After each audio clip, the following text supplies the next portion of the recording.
Vamos então seguir nesse tema, aprofundando ainda mais, porque a gente viu então a fala do governador de São Paulo, Tarcísio de Freitas, dizendo que quer rescindir de fato o contrato com a Enel, um encerramento de vez com essa concessionária.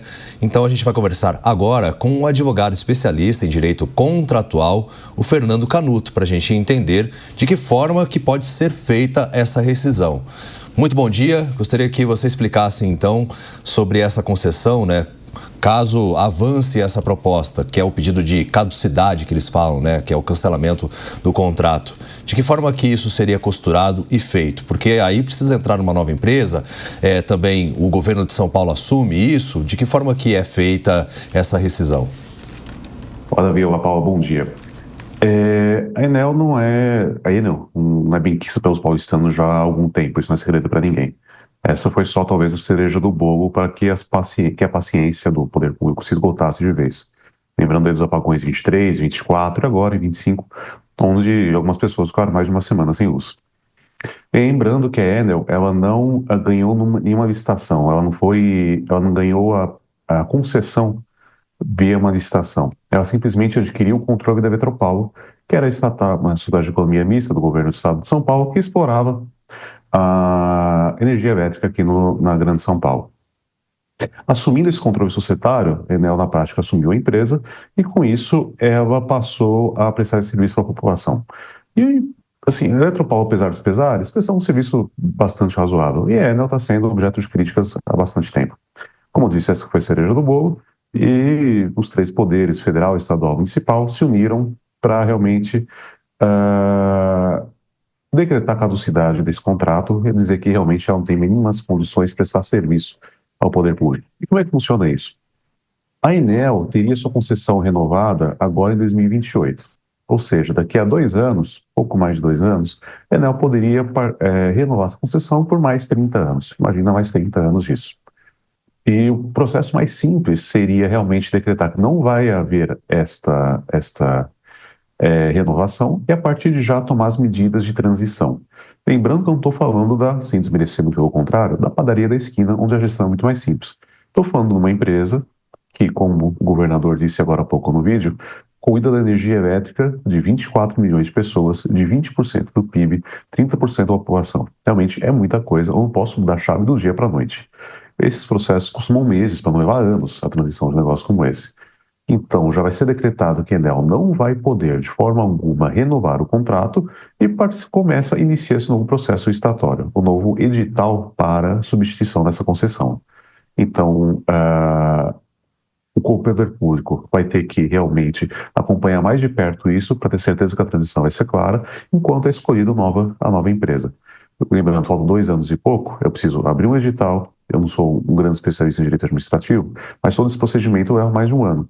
De abrir um novo edital, fazer uma consulta pública para a população, para checar realmente o que precisa ser alterado, e até o momento que eu abro para uma nova empresa adquirir essa concessão. Adquirida a concessão, tem um período de transição, onde a Enel vai passar para a nova empresa, e a nova empresa assume. Lembrando que nessa nova concessão vão ter os KPIs, vão ter o que essa nova empresa precisa fazer. Quais os objetivos dessa nova empresa? Quanto que ela tem que ter de energia, Quanto que ela pode deixar sem luz uma cidade como São Paulo, uma situação de vendaval como essa? Ou então, tem que enterrar os fios? Tá bom. Qual que é o prazo para enterrar os cabos? Tudo isso vai ter que ter muito claro nesse edital para a nova concessão. Agora, Fernando, eu fui anotando aqui os pontos que você foi falando e são muitos deles, para a gente debater. Eu acho que a gente deveria ficar aqui, na verdade, uma tarde inteira para a gente conseguir tirar todas as nossas dúvidas em relação a esse acordo, saída, enfim, a entrada de uma nova empresa em relação à energia. Um ponto que eu queria falar com você é, quando é decretado a caducidade, a Enel teria direito à indenização ou não? Sairia do bolso do brasileiro? Teríamos aumento na conta de luz? Esse é um ponto. A transição, quem custeia essa transição? No caso, até uma outra empresa assumir, quem fica aí de intermediador? E outro ponto também, se há chance, falei no primeiro ponto, se há chance de aumento na conta de luz também, porque assim, vai sobrar para o brasileiro em algum momento, toda essa transição, troca um, troca outro, vai subir na minha conta de luz? Começando do final, alguém tem que pagar a conta sempre. Eu não se importa, assim, o governo federal, os governos em si, já não estão conseguindo pagar a conta hoje. não é nenhuma novidade que o ministro vem buscando novas fontes de arrecadação todo o tempo. Agora, saiu uma notícia semana passada, na anterior, que seria aumentado o imposto de importação com a expectativa de gerar mais, sei lá quantos bilhões de receita, 14 bilhões de receita, uma coisa assim para o ano seguinte. Então o governo não tem mais como pagar contas, né? Aquele que acredita que o governo vai pagar a conta, fique tranquilo que ele vai repassar a conta. Então, eu não sei dizer, ainda não ficar claro, tudo isso vai ser discutido nesses próximos passos, quem vai arcar com essa transição. Quem vai arcar, se isso vai ser disputado na conta, se o poder público vai pagar isso, e se o poder público vai pagar isso, não se engane, vai ser via arrecadação, né, impostos. A Enel, ela comprou o controle societário da Eletropaulo, que tinha uma concessão até 2028. Ou seja, ela tinha a certeza de ter receitas até 2028, com uma expectativa de renovação. Ou seja, ela poderia esperar que o contrato fosse renovado por mais 30 anos até 2058. Mas ela não tinha essa garantia, era uma mera expectativa e de acordo com a prestação de serviço que ela vinha prestando aqui para a Grande São Paulo. Se ela for mantida até 2028, não há que se falar indenização, porque o contrato foi cumprido por parte do poder público, garantiu que ela estava lá até 2028. Lembrando ainda que a Enel recebeu umas centenas de milhões em multa e, se eu não me engano, 5, 6% disso foi pago, o resto ainda não.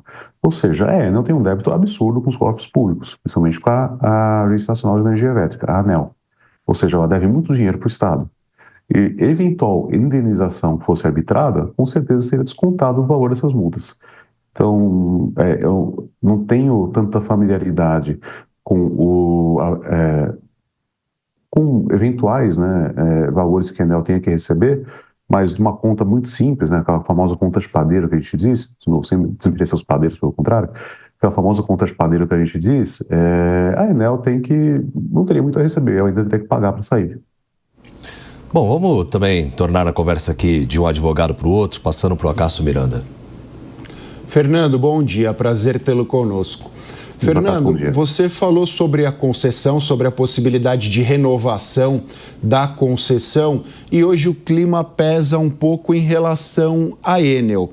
Uma eventual empresa que assumisse o controle acionário da Enel neste momento aqui na Grande São Paulo, ela teria melhores condições para uma eventual renovação dessa concessão. Do ponto de vista jurídico, esse é o processo menos traumático ou existem soluções menos traumáticas? Soluções que possam ser conduzidas com mais facilidade e não impliquem maiores dificuldades para o consumidor no dia a dia? Realmente me parece que a troca de controle acionário seja a solução menos traumática. Da mesma forma que a Enel assumiu o controle societário da Eletropaulo, mudando a gestão e, ao que tudo indica, piorando os indicadores, alguém mais preparado poderia assumir o controle da Enel, mudando a gestão e, por sua vez, melhorando os indicadores.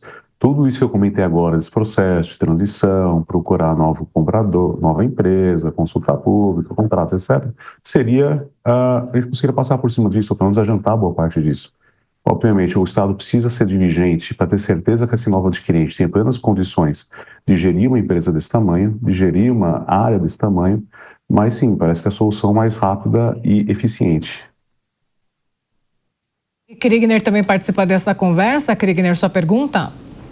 Bom dia, minha pergunta ela é mais prática na questão dessa troca, né? Dessa potencial troca aí da empresa prestadora desse serviço. Nada adiantaria se nós simplesmente trocássemos a empresa, fizéssemos uma nova concessão a um novo CNPJ, vamos colocar assim, sem que os problemas principais causados, né, na gestão Enel fossem de fato atacados ali como as cláusulas inegociáveis, ou seja, estamos falando do aterramento de cabos e de tantas outras obras estruturais. É possível um novo contrato ser desenhado para uma nova empresa, ou mesmo para a Enel, nesse sentido, que contemple isso, ou isso não está nem sendo discutido? Porque o medo do paulistano, na real, é que se uma nova empresa venha assumir, mas nada mude. E aí, na próxima crise, na próxima tempestade, nós vamos ter os mesmos problemas debaixo de uma nova marca. Kriegner, bom dia. Acho que esse ponto que você trouxe é fundamental para uma nova negociação. Nós tivemos aí o exemplo de gestão não muito bom da Enel. Digamos que a gente aprendeu com esse erro, né? Aprendemos com os erros dos outros, com erros da Enel, o que pode e o que não se pode ser feito.